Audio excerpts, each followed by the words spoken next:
প্রতিশোধ প্রতিহিংসার রাজনীতি বাদ দিতে হবে। প্রতিশোধ প্রতিহিংসা দিয়ে কোনোদিন কোনো কিছু হতে পারে না।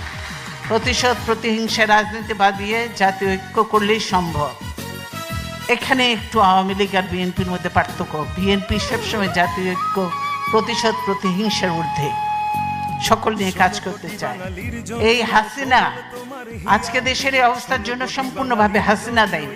কারণ হাসিনা, এই যে আমি শ্রদ্ধার সঙ্গে স্মরণ করব, বিশিষ্ট সাংবাদিক ছিলেন, বিবিসি সংবাদদাতা ছিলেন সিরাজুর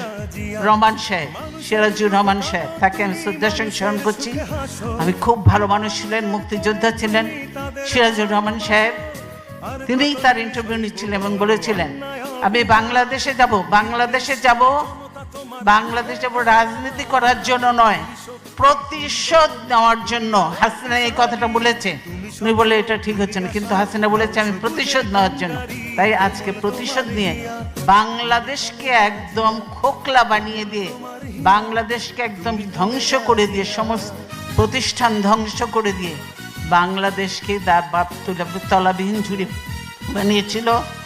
বোধহয় তার থেকেও নিচে কোথায় কি বানাবে আল্লাহর নামে বাংলাদেশকে ধ্বংস করে দিয়ে তিনি হয়তো দেশের থেকে চলে যাবেন। অধিকার আজ করব আদায়, দাও না মূল মন্ত্র।